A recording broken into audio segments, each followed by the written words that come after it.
Христианские притчи. Наследие святых отцов.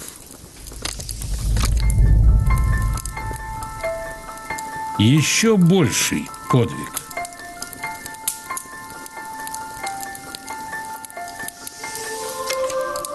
Один отшельник достиг такой святости, что спокойно жил среди зверей, и они его не трогали. Кормил их детенышей, и звери не причиняли ему вреда. Когда его увидел один из отцов монастыря, он сказал: «Если ты хочешь достичь еще большего совершенства, иди в монастырь и попробуй ужиться со святыми братьями».